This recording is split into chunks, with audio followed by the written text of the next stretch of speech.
O que é arte? Bom, eu poderia te dizer que a arte é uma habilidade ou uma disposição dirigida para uma execução de alguma finalidade prática ou teórica e que pode ser realizada de forma consciente, controlada e racional. Mas eu também poderia te dizer que a arte é uma manifestação em forma de alguma habilidade, ou talvez uma expressão de qualquer coisa. Pode ser o sentir ou simplesmente o não sentir. A arte pode ser a excitação da imaginação e da fantasia, a inquietude da alma e a aparição dessa. Pode ser o lado esquerdo do seu cérebro, da criatividade e da magia. Mas também pode ser o desencadeamento de algum tipo de resposta no ser humano, tipo como um senso de prazer ou beleza. Mas também posso te dizer que a arte pode ser arquitetura, desenho, escultura, pintura, escrita, música, dança, teatro, cinema. Mas posso ir mais além e te dizer que pode ser um menino pintando, uma borboleta voando, o sol, a lua, o universo, você, eu, Deus ou ninguém. Eu poderia te dizer mais clichê ainda que arte é tudo. E às vezes a arte é nada. Ou eu poderia te repetir: a arte diz o indizível, exprime o inexprimível e traduz o intraduzível.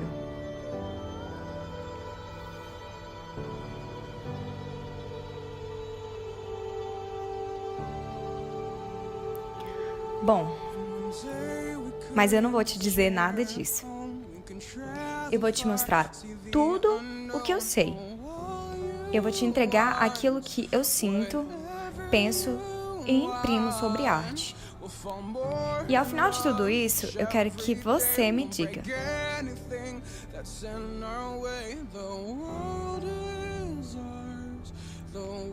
o que é arte para você? Eu sou Rebeca Neri, aluna de Arquitetura e Urbanismo da UNB e agora sou professora de Artes Visuais. E hoje eu tô aqui pra gente falar de uma civilização que até hoje perdura, que é o Egito, né? E aí, em seu contexto histórico, naquela época a gente tinha o faraó como uma encarnação divina, e isso determinava o tipo de governo, né? Então, o governo era definido por Deus, então o faraó era definido por Deus, segundo eles, então não há o que questionar. Então, cada um tem o seu espaço, você é plebeu porque você foi escolhido assim, então não há o que questionar. A gente tem as técnicas militares muito fortes que realmente tombaram essa civilização como uma civilização bastante forte. E aí a gente tem o zoroastrismo como solução política, como eu disse para vocês, né? Então, se Deus escolheu, então não há o que questionar. E aí o zoroastrismo é aquela primeira religião monoteísta que foi fundada lá na antiga Pérsia. E aí é considerada como a primeira manifestação do monoteísmo ético. E aí a gente tem a sociedade despótica também em organização, que nada mais é que uma forma simples de governo que é baseada numa premissa de que o poder detém a razão. Então, em uma sociedade que vive sobre essa condição, o poder é quem controla as forças armadas e possui nela uma capacidade de manter a ordem, certo? E aí, a gente também tem a característica que foi conquistado pelos persas depois, né? Então, eles herdaram todo esse contexto fortificado. E aí, a história é a seguinte: era uma vez um jovem casal que lutou para a concretização de seu relacionamento. Esse casal se encontra em uma realidade onde a jovem princesa viaja pela cidade em um tapete mágico com este jovem rapaz. E aí, este mostra, né, na verdade, a verdadeira realidade e as maravilhas do deserto africano setentrional. É uma linda sociedade, desenvolvida, organizada e, consequentemente, invejada.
Daí na pintura a gente vai ter essas características, né, determinando também esse mundo ideal, né, esse mundo belo e maravilhoso que o Egito detinha, né. Então a gente vê muita representação de coisas belas, como a lei da frontalidade. Então eles precisavam enaltecer aquela civilização e vamos mostrar o melhor lado. O que é a lei da frontalidade? Na pintura, nós vamos mostrar as melhores partes do ser humano, independente de qual ângulo esteja. Então, se, por exemplo, está representado de lado, mas a parte que não está sendo mostrada, que é a mão, ou outro olho, é importante, eles vão duplicar e vão abrir como se fosse realmente abrir o ser humano. E aí ser representado dessa forma. Então, assim, na verdade, não importa se está certo ou não a representação. O que importa é mostrar aquilo que eles têm de melhor. E isso não significa que as representações vão ser belas, tá? Não confundam. E aí a gente tem umas características muito interessantes, que a gente vai ter uma distinção entre o homem e a mulher, que o homem com a pele mais avermelhada e a mulher com um tom mais bege. Então, sempre que tiver pessoas com tonalidades mais claras, vocês vão saber distinguir que são mulheres e homens ao contrário. E daí a gente tem um ritual de beleza e higiene, afinal nós estamos no deserto, estamos lidando com o sol muito forte, e aí eles começaram a ter realmente um ritual para que eles consigam manter a saúde, né, da pele, a vitalidade, que é realmente muito importante. Então, esses rituais foram visto pelas pessoas de fora como um ritual simplesmente estético, mas na verdade esses rituais são inteiramente importantes para a saúde das pessoas. E aí a gente tem o domínio da escrita e, como eu disse para vocês, eu preciso mostrar para todo mundo que eu inventei a escrita e eu sou forte pra caramba e eu sou importante pra caramba, então eu vou mostrar isso para todo mundo. Olha o quanto eu sou inteligente. E aí as cabeças de animais vão ser representados, afinal nós estamos falando do zoroastrismo, né? E o zoroastrismo, ele é isso, é como se fossem os animais como encarnação divina aqui na Terra, assim como também os faraós. E aí a gente tem essas pinturas em papiros, que vocês conseguem ver, e aí nessa terceira figura a gente consegue ver que realmente, né, eles representam bastante essa escrita. E aí as cabeças de animais também, alguns animais sendo representados, tanto na escultura, quanto na pintura, tanto quanto nas pessoas, quanto separado, né? Como se fosse um animal separado. E aí a arquitetura, né? A gente já tem uma cidade consolidada, portanto a arquitetura é necessária. E aí para eles, assim como a morte física é para sempre, os deuses são para sempre. Ou seja, eu preciso fazer um templo que dure para sempre.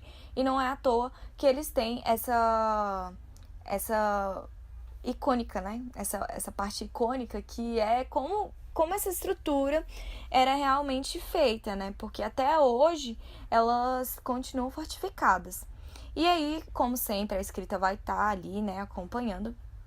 E aí a gente tem também umas características que foram clássicas, que foram as colunas egípcias em formas de vegetais. Então já começa a esculpir essas colunas a fim de trazer uma esteticidade ali para a obra. A gente tem os pilares e os obeliscos para determinar um determinado ponto na cidade, afinal nós estamos falando de deserto, e deserto as coisas são meio núbias, né? A gente tem essa terra, né? Essa areia sempre embaçando a visão das pessoas, então eu preciso me localizar ali no espaço. Então os obeliscos vão trazer esse objetivo aí. E a gente tem as esfinges, os zigurates, que são estruturas bem fortificadas com outros objetivos, e as muralhas e as casas de banho também, a fim de determinar esse espaço para cuidar da saúde da pele das pessoas, cabelo e etc. E aí essa primeira figura que vocês estão vendo é o zigurate, e a gente tem também essas esfinges na frente dos templos. Por quê? porque essas esfinges estão representando o zoroastrismo, né? E o zoroastrismo é Deus em forma de animal, metade ser humano, né? Cabeça de animal, porque quem comanda o corpo vai ser Deus, e a coisa mais importante vai ser Deus, então, portanto, a cabeça vai ser sempre animal e o corpo humano sendo como se fosse mandado, né? E aí na frente do templo, porque precisamos guardar esse templo. Então, nada melhor do que os deuses para guardar esse templo. E aí a gente tem a escrita, né? Os obeliscos, eles não têm forma estrutural nenhuma e não têm nenhuma função, a não ser marcar realmente um ponto na cidade. Lembra daquela história da torre, né? Me encontra ali na torre, porque é o ponto mais alto e mais fácil de ser encontrado. E aí, as colunas, enfim, um pouco mais sobre o templo para vocês.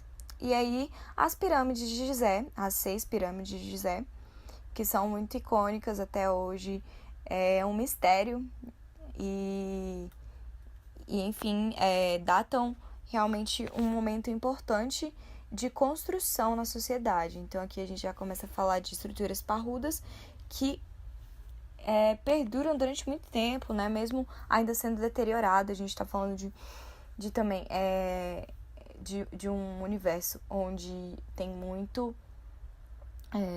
muita ventania. Então a estrutura precisa ser forte para aguentar. E também o sol, né, que desgasta toda a estrutura. Então o material foi ideal para a permanência aí desse espaço, e hoje em dia nós vemos como uma das 7 maravilhas do mundo.